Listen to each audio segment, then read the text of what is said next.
Hello. Uh-oh, I can't hear you. Can you hear me?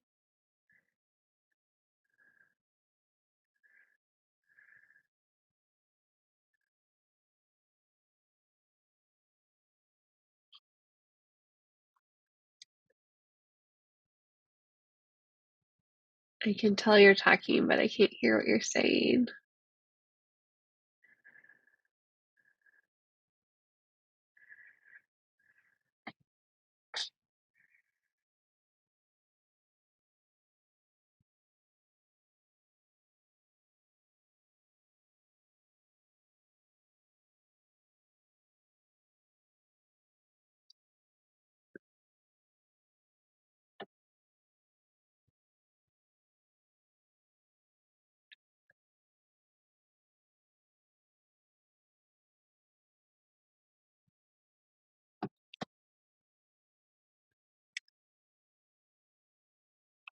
Let me try taking it.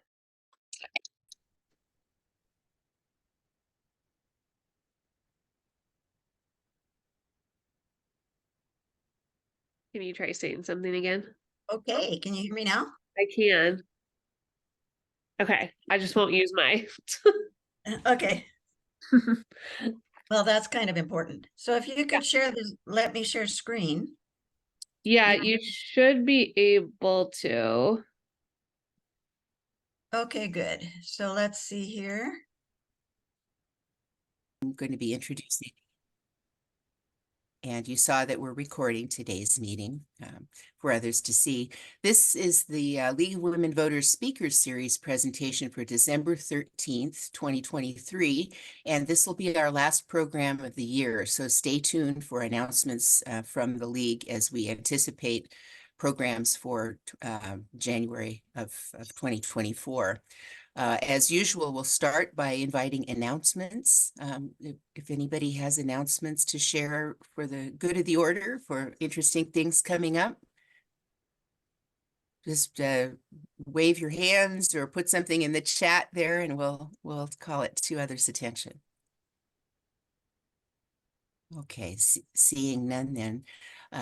Let's introduce today's program. We have an hour set aside for today's talks and hope to conclude right at 1 o'clock. We've set aside about 45 minutes for our speakers and about 10 to 15 minutes divided between the two of them for questions and answers. Our presenters have asked that questions be posed at the conclusion of our first speaker's presentation and then again at the conclusion of our second speaker's presentation. The topic today is climate change, league actions, resources, and what we can do to make a difference. As you all know, we have local, state, and national leagues, and each of those has various committees working on different projects. We have multi-directional communication kind of going every which way, and there are some rules about advocacy based on established league positions. So some of those involve tackling vitally important and politically charged topics like climate change in a nonpartisan, science-based manner. We have two knowledgeable speakers today. The first will be Diz Swift, who is founder and co-chair of the 1,600-member National League of Women Voters Climate Interest Group, which spearheads grassroots climate action across the country. Based in Berkeley, Diz is the Director of Natural Resources for the League of Women Voters of California, where she advocates for climate and related legislation.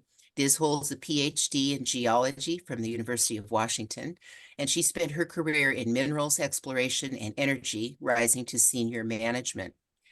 After early retirement, Diz began to focus on climate change and advocate for action.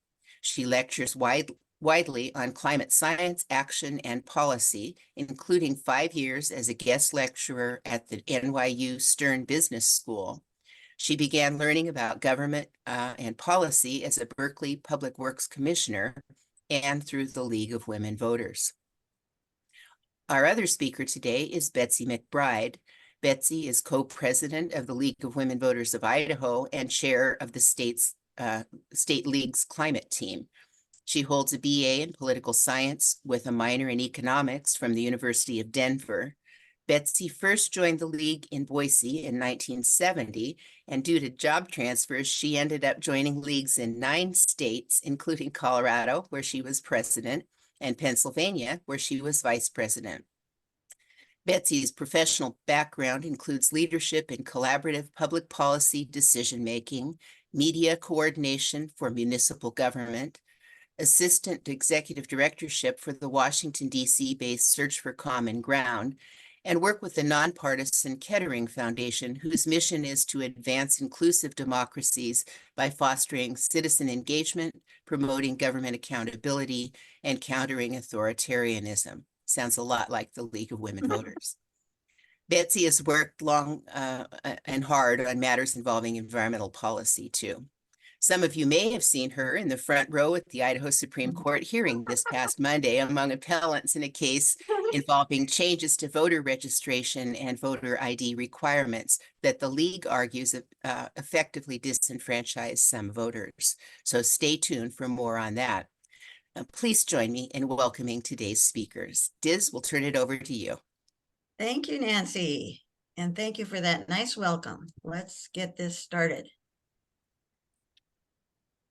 So climate change in the League. This is from the League website. We think of the League, as you know, as making democracy work, but climate change has come to the fore increasingly as we have brought it to conventions, and work has blossomed throughout the League in all states, some more than others, as you can imagine. And the statement, as citizens of the world, we must protect our planet from the physical, economic, and public health effects of climate change, while also providing pathways to economic prosperity, which is I think that's a lovely statement, and recognizes the challenge that we're up against in very many ways, including economic. So if my screen will go, so that we formed in 2020. That's correct. In 2020, the Climate Interest Group, and we have grown to over 1,600 members across most states. And what our job is to educate leagues of all sorts, ILOs, local leagues, state leagues, on climate issues, because we can provide the science-vetted information so that all the local leagues don't have to do that work. And we can speak with one voice, which is, as you know, an important, very important thing to keep our league reputation viable.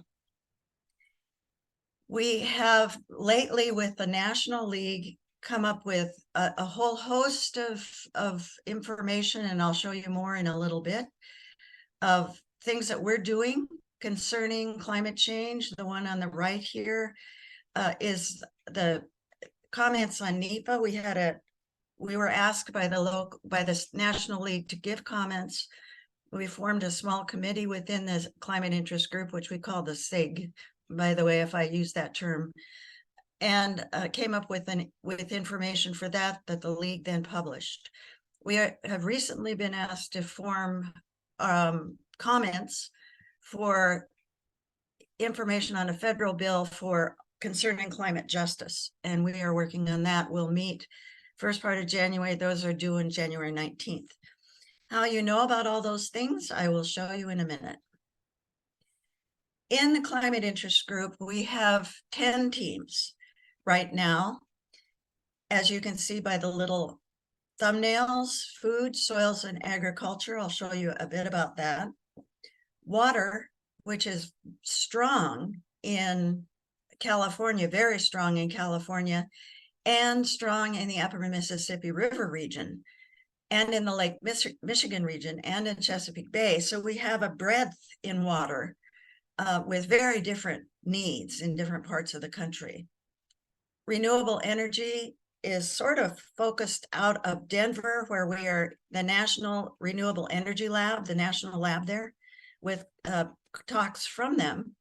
Climate action plans. What can you do locally to get a climate action plan in your region, your city, your town, your state, whatever, two of your people on the pictures that you see, Betsy and Nancy, are both on the Climate Action Plan team. Electrification, basically, we need to move away from fossil fuels. And for those who didn't see it today, there's new language from COP28 that says that we will be, I can't remember what the exact words were, but transitioning away from fossil fuels. And the big win on that is it's the first time they've used the word fossil fuels. Well, that means electrification. Electrifying everything, of course, means we need to have clean sources for electricity, grids, how we connect all of the different kinds of renewable energy, how do we have consistent energy flow. All of those are really challenging. So electrification is an important area. Forests and wildfires, especially important in the West, including pretty much all of what I call the West, Montana south to New Mexico and everything west of that. We're working on that, and we have a professional Forest Service person as one of the co-chairs of that, which brings a really wonderful perspective, as well as a number of other perspectives. It's an interesting team with lots of discussion. Our health team is chaired by the founder of the Association for Nurses for a Healthy Environment here in San Francisco. She lives here in San Francisco. She's a professor of nursing. And we have a whole host of information, mostly from the Association of Nurses for a Healthy Environment, on our website for health.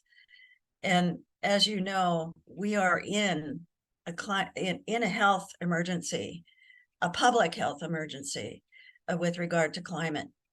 Climate justice, as I mentioned, we are being asked to comment on climate justice in a federal request for information that's due this next month. Oceans, I will show you some of the stuff on oceans, but you think of oceans that, yeah, oceans, that would be important for the coast. It's actually important for everyone, for the many reasons that oceans are super important in keeping the climate in check, as it were. And then so important, how do you communicate? And even more important in Idaho, where it's such a challenge. We also have a steering team, and both Betsy and Nancy are also on that, and a federal legislation team, so that we are looking at comments for federal legislation, monitoring agencies, and so forth. We have recently been put on the league management site. This is what you see when you go to the league management site. And to get there, you can go to LWV management, or go to the league front page and go to the bottom and click on management, and then search climate change, and you'll find what you just saw before, and that has a link to the website that I am going to display for you now and walk through a little bit.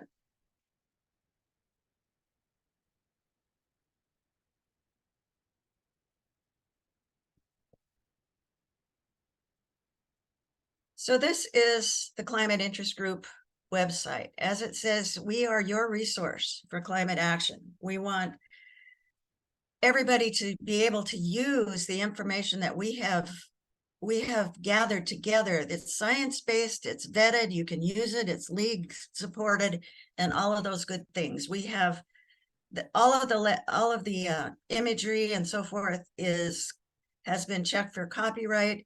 So this is clean and available to you. What's new, I think, is a lot of people may not know about this, but what's new is shown here. Can you see this now? What's new? Yes, you can. Okay, good. So, oopsie, sorry, I goofed. I know it's hard to believe, but there you go. So we did we just recently got the 5th National Climate Assessment, which has been published, and that's the US-based statement of where we are. And as you can imagine, we're a long way from where we need to be. This is what I mentioned earlier, the NEPA policy implementation, what we said. We signed on to the Farm Bill, and we have and so forth. And then it's in reverse order of time. So you can see some of the things that we have. If you don't know about the Inflation Reduction Act, for example, this is a nice summary of what it is. So I recommend what's new. You can see, just go there periodically. The next thing that'll come up probably is program planning. And as you know, we're beginning program planning in the leagues. So national and state leagues are doing their programs and proposing the priorities that they see for national.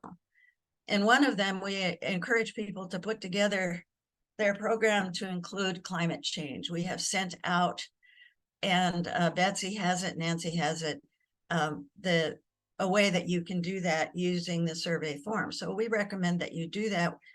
And one of the things that we have found as we started to build the climate interest group and have climate change at per se as the as what we're looking at, we in the past had things like, we want to work on renewable energy, we want to work on water, we want to work on electrification. They're all climate. And so in order for us to get climate as the name that we use for program, we have to say specifically climate, or they're not counted and aggregated, which is now we're getting there.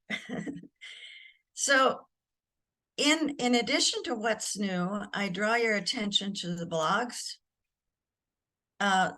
Food waste, for example, was our most recent blog. This is on the national site that faces publicly. And we have a whole series of them. These are written by different people, but give you a huge scope of information and have lots and lots of links. Food waste toolkit is something available for you. Food waste is a huge problem, and this is a way local leagues can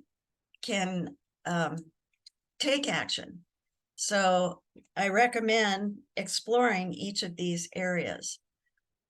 So let's just look.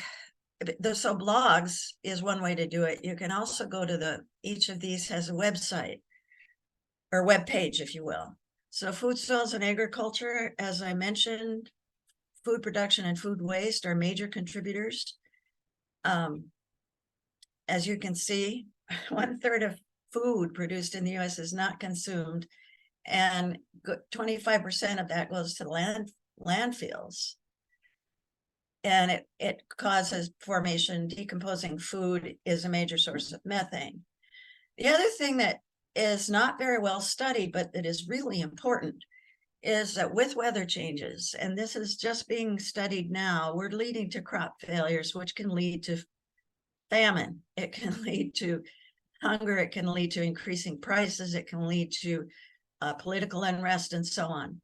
So it's, from a U.S. perspective, it's not that much of an earth-shattering problem, but it absolutely is in much of the rest of the world. But soils and ag can be part of the solution. If we have healthy soils and climate smart agriculture, we can capture and sequester carbon. We're not there yet. We have most places, agriculture is an emitter. To get to being a net sink, we're not there yet, but we can keep working on it. For each of these, not all, but most of the teams tell you when they meet. And in this case, there's a blog, and we have presentations that you can download for your local league. You can have a presentation on food waste and then a discussion and so forth. And remember, these are all vetted. So let's look also then at climate action plans, which, as we said, Nancy and Betsy have been part of making this happen. They've done an amazing job. The plan, people can really participate. Local leagues can really make a difference. It's a challenge in Idaho, I know, and we'll talk about that in a minute, but Nancy and Betsy provided a way for places that it's not quite much of a challenge to actually make some difference. Specific actions. First, we need to move away, transition away from fossil fuels, electrify everything, and reduce vehicle use, not just have electric vehicles, but reduce that. And one of the key elements that they did was, what are the processes to set goals, measure and hold city councils or whomever accountable, have specific actions and budget, and integrate actions with public transparency or public priorities and have transparency. They have done this in a series of what they call 10 actions and 10 processes, and a huge amount of information, including case studies from a number of cities that provide help to you all, and the blog, We Need Local Climate Action. This was a blog that we posted January of this year, that again, this was written up by the you guys in the Climate Action Plan group. So I recommend exploring that. Oceans is a little bit different. Oceans, as you can see here, are hugely important to the planet. They are the largest carbon sink. They've absorbed 25% of all the CO2 and 90% of the heat. So if we didn't have our oceans, we would be in even more trouble. The negative impacts are ecological harm. You've heard of economic harm, property and land loss with storm surges and so forth. Also the marine industries. Low-lying communities, floodborne toxins are mostly hitting disadvantaged communities. National security, not just of naval bases and shipyards, storm-driven refugees. We have more migration away from countries and across country borders that is providing, and our national defense has recognized this as a threat multiplier for years. Sea level rise, we know about storm surge, blue sky flooding, as well as groundwater salt contamination. So influx of salt water into groundwater, and San Jose, California has a problem with that right now. Weather, more frequent, more for severe storms, longer hurricane season, and so forth. Ways to mitigate, blue energy, offshore wind generation, marine and coastal ecosystems, blue carbon sinks like salt marsh. I just have been participating in the American Geophysical Union convention, which is here in San Francisco for 5 days. There's about 20,000 people participating. It is the premier. There are about 200 oral and many more posters on climate change. One of the posters I saw said, salt marshes can help, or marshes, generally wetlands, can help pull down carbon and sequester it, but it also, with the decay of the organic matter, it emits methane. And the balance of that is not very well understood. So things that you can get with our team, this climate interest group, is ask questions like that. So we'll talk a little bit more.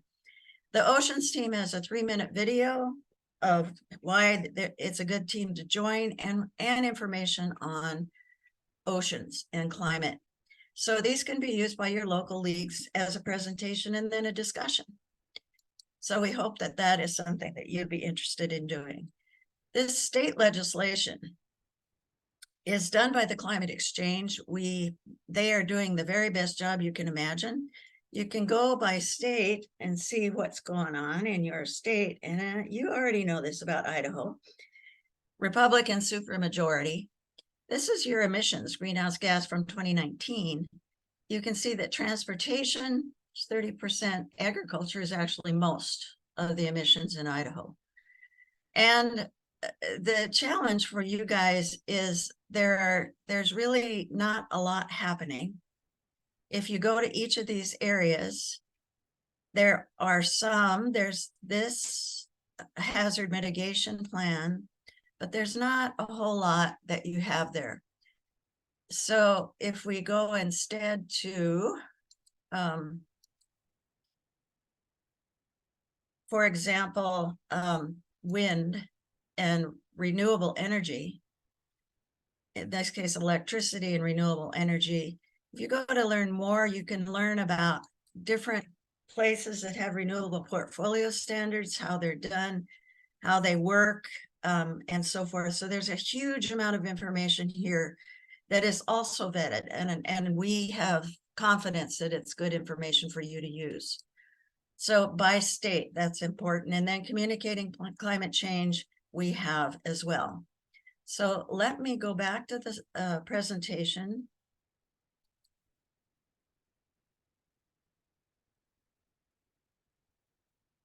So that's the league website that you just saw. And why it's important to have the climate interest group is that, as you see, there are many, many issues and most are interrelated. And that's absolutely true. For example, we talked about it, oceans are really related to almost everything, pretty much everything. We recently did an exercise within the steering team to look at interrelationships, and everything affects everything. So weather affects so many things. Agriculture is linked to so many things and so forth. As I mentioned about wetlands, there are many unknowns. Yes, we are learning fast. Science is rocketing along, but there's a whole lot to know. And especially the interrelationships are not very well known. So what could be a drawback in one case could be a benefit in another. And so you need to look at the whole picture. You can't do it in isolation. For example, electricity net metering. There's a lot more to it than just how many solar panels should we put on roofs. So we also don't know how far and how fast, how long will it take for this to happen? Sea level rise, for example. We're seeing acceleration. I will send to Nancy and Betsy a talk I gave recently to the Northern California Geological Society that highlights the science of climate change and where we are on that. And we are accelerating in climate change. So local leagues cannot know about all the background or even all the issues. And so that's where we come in. And yet the need for action is urgent. So please use us. We are there for you. So we provide information on key issues, webinars, a quarterly blog. You saw some of the blogs, the website, and of course, an opportunity to participate. You too can be a member of a team like Betsy and Nancy leading the way. And we have what we call tiger teams. So if you're worried about how am I going to approach this, how am I going to do the, for example, communication, talk to Carolyn Kaywood, who is our communication expert. You can talk to a real person. We call them tiger teams. It can be one person or it can be more. And you can also just listen in on team meetings. So it's there for you. And we want to speak with one voice with science vetted information. So you can go to our management website. It's this QR code and or just search climate change. So that's all for me. I'm going to leave this slide up so you can take a picture if you want. But let's have some questions on this part of the talk. Oh, thanks, Diz. That was terrific. I'll get Gary to turn the speaker off there. Okay. We had a couple of questions pop up in the chat while you were speaking, and let me take the first one. That's from Lauren, who wants to know, says, electrifying everything will require generation of electricity. How do we ensure that fossil fuels won't be burned to generate that electricity? Are the utility companies on board?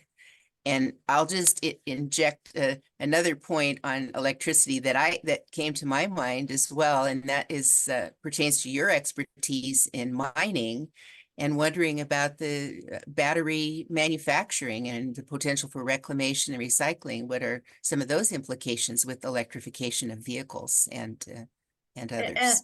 And you've pointed to a couple of pieces of electrification. The other huge one is the grid and reliability. And it doesn't matter if you use electricity, if you're burning fossil fuels to get it, as is implicit in the first question. The best way to make sure that everything is moving away from fossil fuels and towards zero carbon is to have a renewable portfolio standard. many states have what's called an RPS, or Renewable Portfolio Standard, that requires moving away from fossil fuels for generation of electricity. And the electric grid system is, as you may or may not know, incredibly complex, and the balancing of the grid so that places that are producing a lot we can balance to the places that need a lot. It's a mishmash of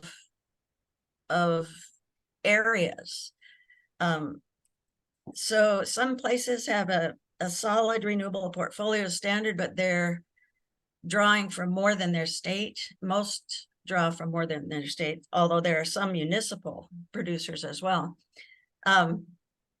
So the best way is a renewable portfolio standard, and by law, the power companies have to be on board. The other possibility is distributed energy, which I personally am a huge fan of, that you have microgrids and smaller. It's also, from a defense standpoint, much easier to protect.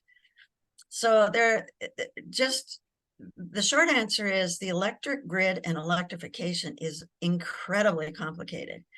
And so we in California have had many, many discussions on net metering and solar PV.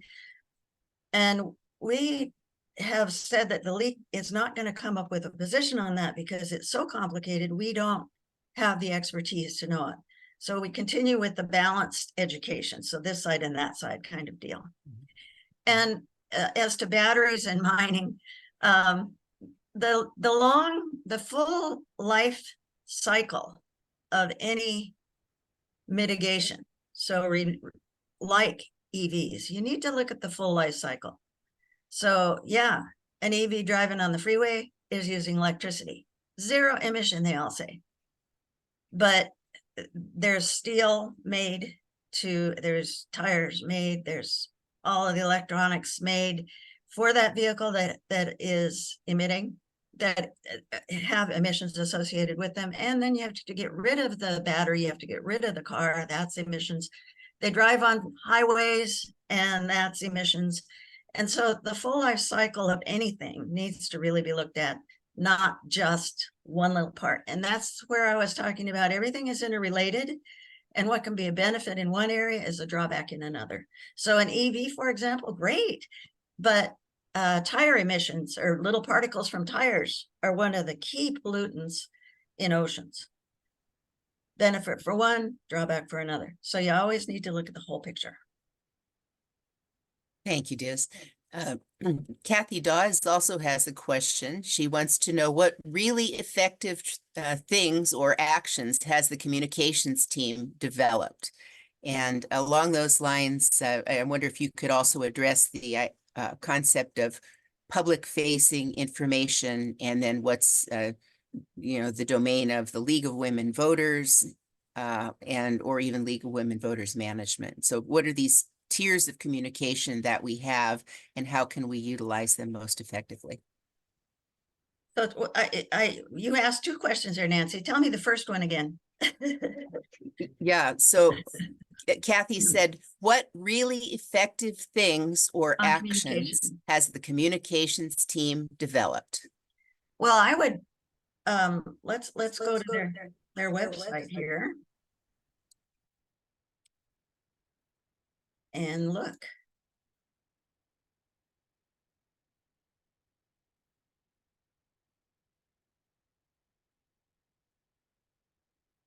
So this is a communications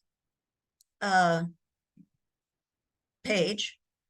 And the most important thing here is inform yourself about this audience. So whoever you're talking to now, if you're talking to Republicans in a ranching area, you don't talk about, you frame it on freedom and economy and the need for their ability to make decisions and so on.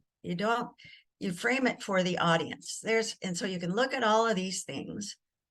But then down below, we have all of these kind of things that are important to remember in communication.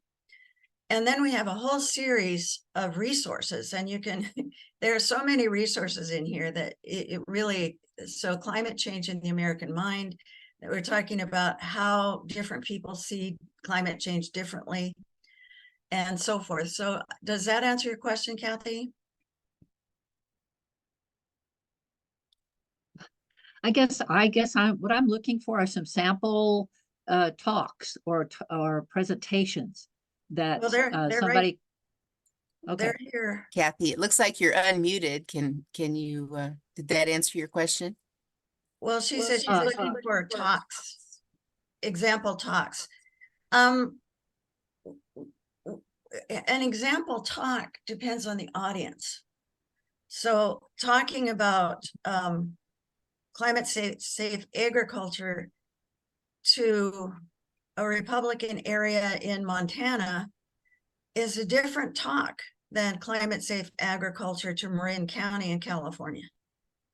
So when you say an example talk, it depends on the audience.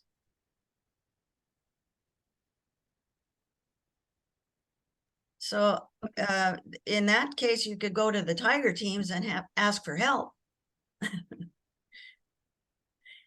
And then the second part, you asked the second question, Nancy, what was it? I forgot. Oh, that was just about the public facing pages for the Oh. League of Women Voters. You gave the examples of the blog pages being available for public viewing. And then apparently they reference some of these other web pages that are particular to the topics. Are those referenced pages also accessible by the public? Perfect. Yep. Great. Yep, absolutely. And we link to our league management stuff in the blogs. Yes. So that was suggested by Jessica Jones Caparel. If you don't know her, she's a staff person in DC that's just been a super supporter. Excellent. And she said, oh, well, let's link from the blog. I like it. Diz, thank you so much for an excellent presentation. As Thank people are you. mulling over your talk, they may have questions at the end if Betsy's time allotment allows too. So in the interest of time, let's go on to Betsy's talk. I think you have some slides there too, Betsy. Oops, and it looks like you're muted.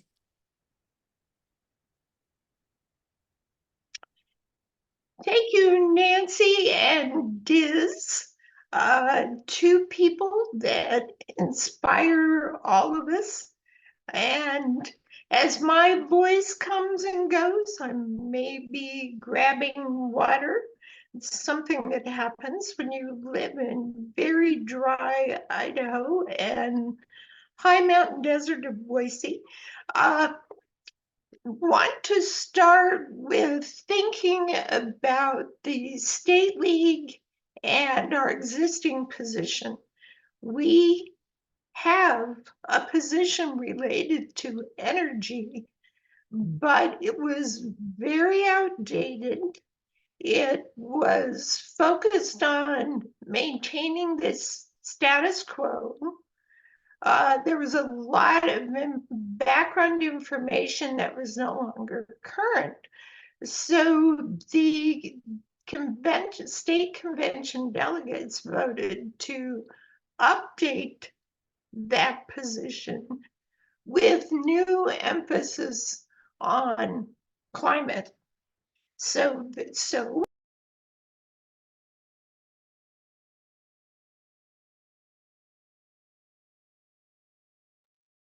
Betsy, you're muted so again. yeah, that wasn't me. I think it was maybe the boss. Okay, so the updated, the scope for the position update is to review the current energy position and then look at state policies and standards that would be required to respond to the climate emergency. So we do have a committee. Nancy's on it, Kathy's on it, and we haven't met for many, many months, but we're now reassembling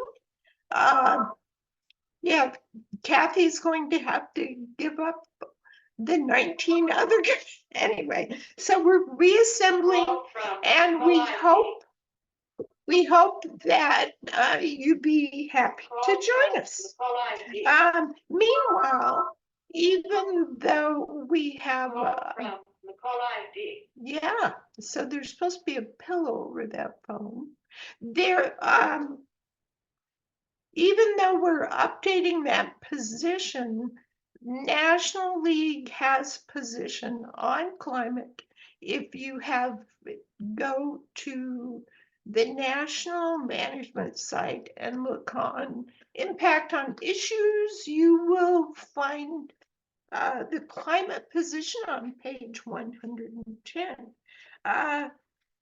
It's yeah, I'll hold my judgment about it, but the emphasis, I mean, it's 4 years old and there's more emphasis on stable climate and not so much on reducing greenhouse gas emissions, which takes us to state policies.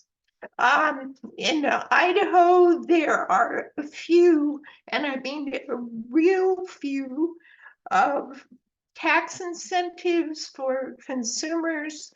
If you look on information related to your tax return or go on the state website, you will find that there are some tax incentives for consumers for a very limited number of energy technologies that seem to be more tilted towards rural users.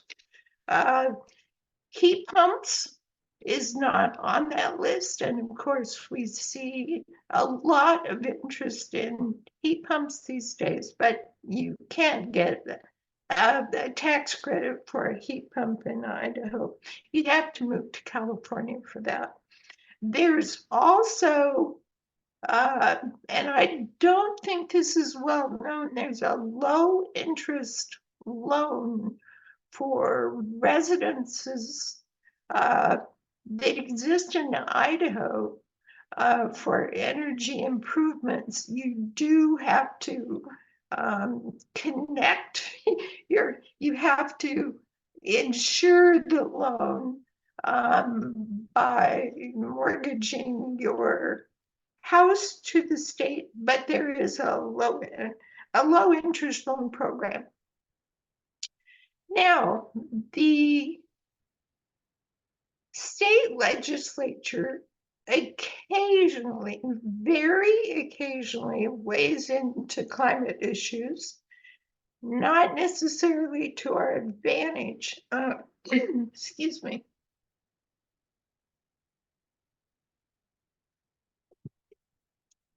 During the 2022 session, they took an direct aim at buildings and local government. For buildings, you may have heard this statistic, buildings account for nearly 40% of all global carbon dioxide emissions.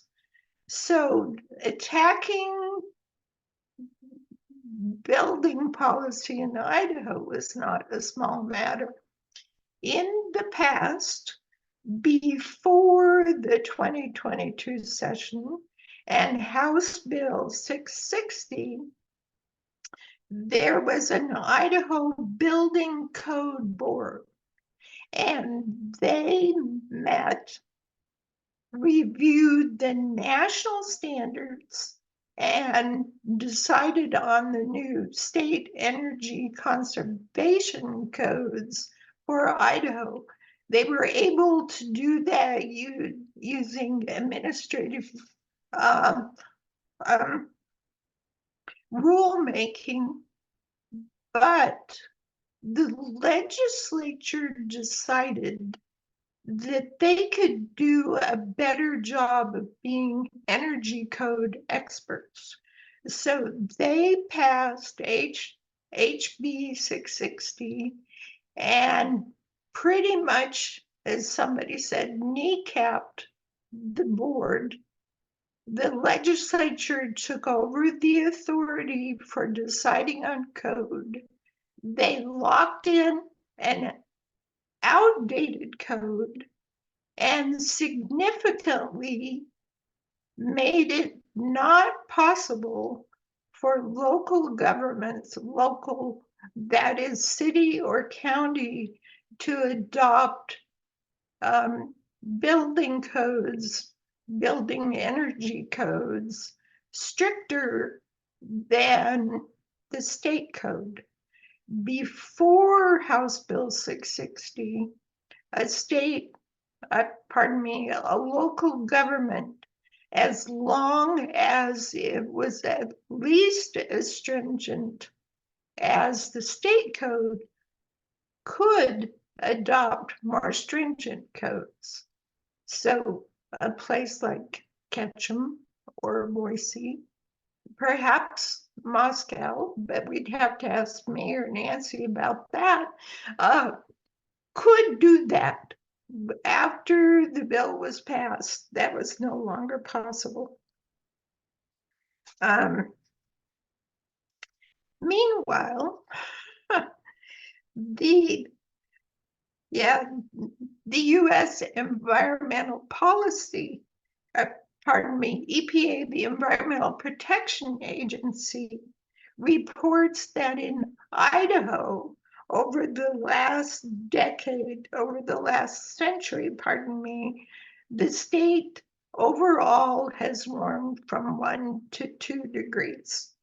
So when you think of the implications of taking on something like buildings and their huge impact and rolling back requirements, then you can think about the effect on warming in Idaho. And when you think about the implications here in Idaho, we think about snowpack, and then we think about water. So that takes us to the 2023 session.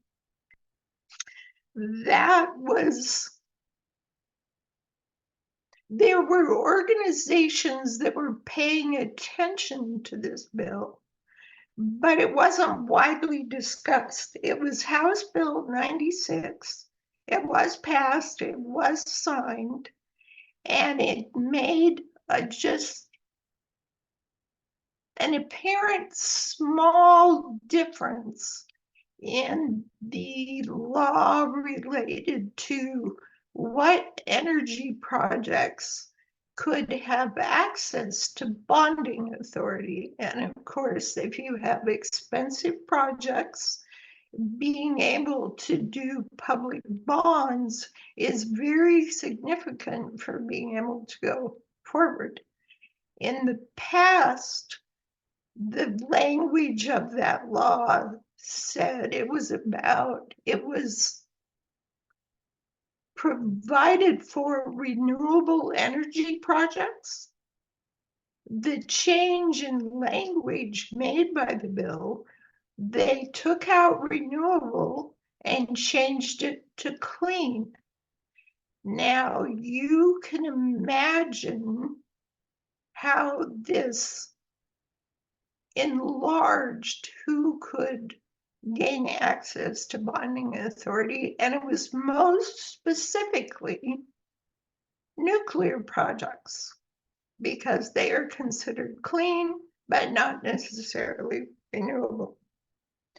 Meanwhile, of course, you might have noticed a few weeks ago that NuScale, the developer working on modular nuclear plants, announced that it was no longer going to pursue the Idaho project.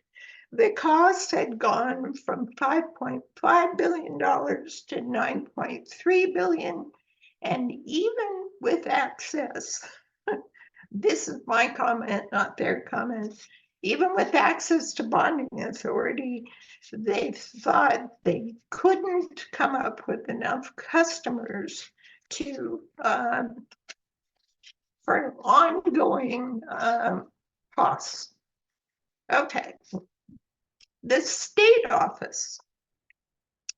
The primary office working on our issues of climate is the Office of Energy and Mineral Resources. It's part of the governor's office.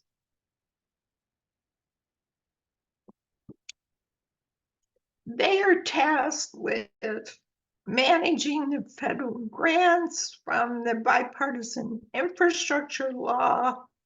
They have a grant program for increasing the security of the grid system.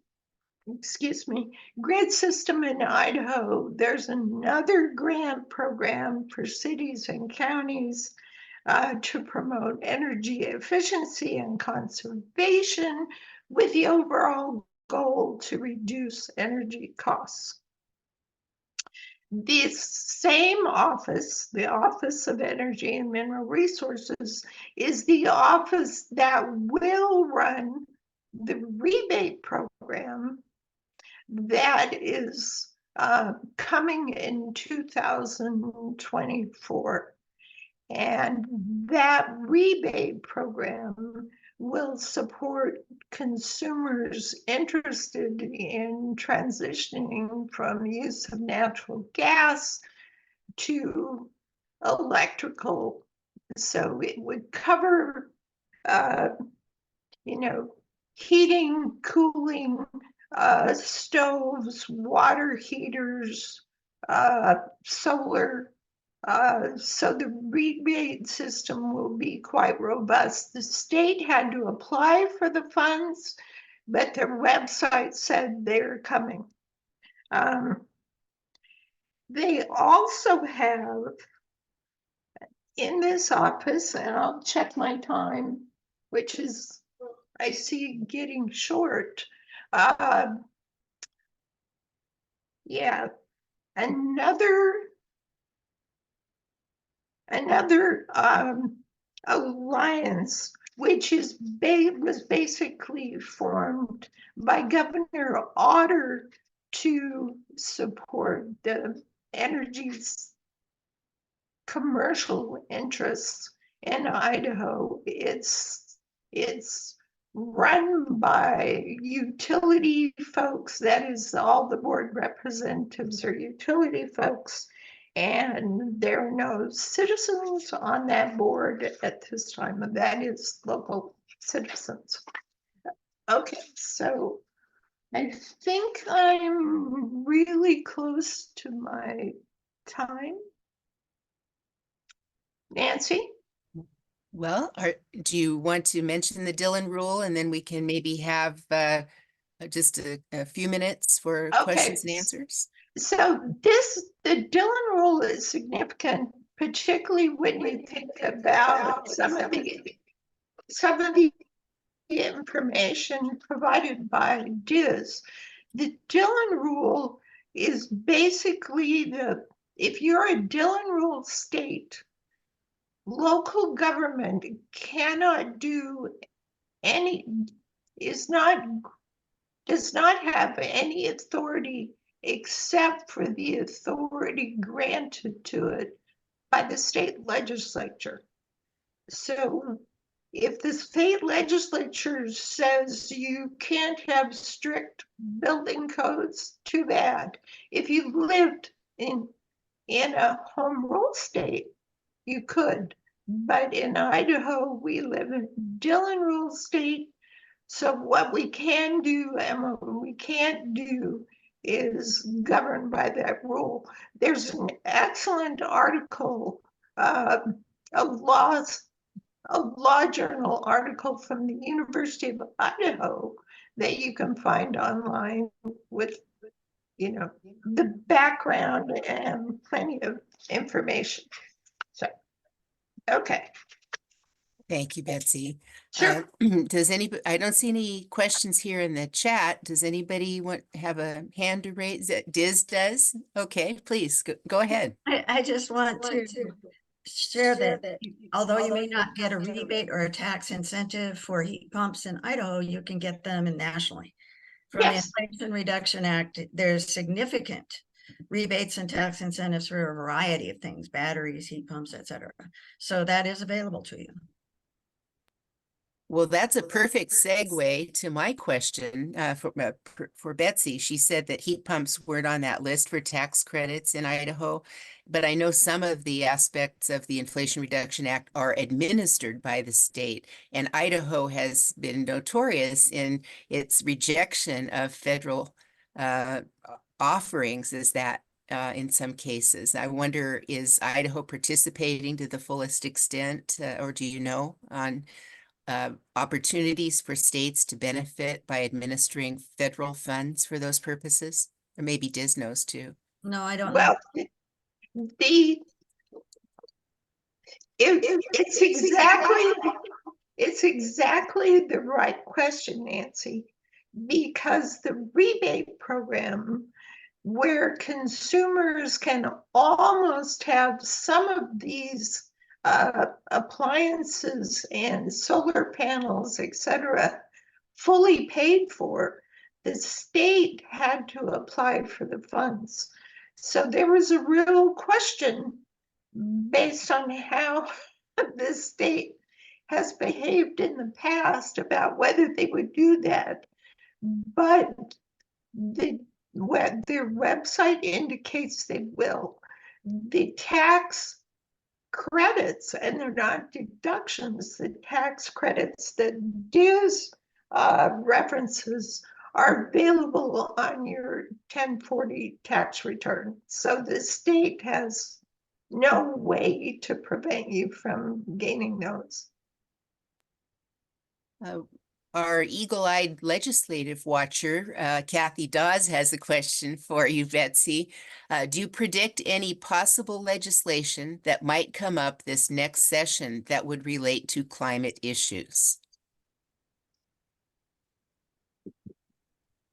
I think, Kathy, I think you already could answer this yourself, but I think the legislature is going to be so busy with vouchers and voting restrictions and doesn't really have much interest in climate unless they can figure out a way to pass money on to commercial interests. That, I mean, and they've already decided to tax EVs, so I don't think there will be. I would just call people's attention to the link that Diz provided for Inflation Reduction Act as it would pertain to Idaho. And that link is on the chat and will be included when it's posted to the league's website, the local league's website as well. We're kind of winding down here. I have a bunch of ideas mulling about in my head. You've both inspired me so much, and I'm sure you have our other participants today as well. Any concluding remarks here in our last minute or so? Get involved. Educate, advocate, be part of the action. We need all of us to be involved. This is really important. And that means working at the local level, working on one of the climate interest group teams, which is a good place to have fun and meet new people, and make consumer choices that will benefit everybody. And that includes transitioning to electrical. It includes watching the Public Utilities Commission. Yes. And just one last thing, educate voters. Yes. If we have a constituency that demands action, then you'll have representatives that demand action. The constituency will control. This is a democracy. It actually works. But we need to educate the voters. Well, Yes. that's the perfect concluding remark here. I think educate voters and vote. Those are important messages, take homes. And, certainly check out the kind of Climate 101 pages on our website that talk about consumer choice and what are the implications? How do they relate to climate change and climate action? Thank you both for participating today and for all of you for joining us. Till next time, see ya.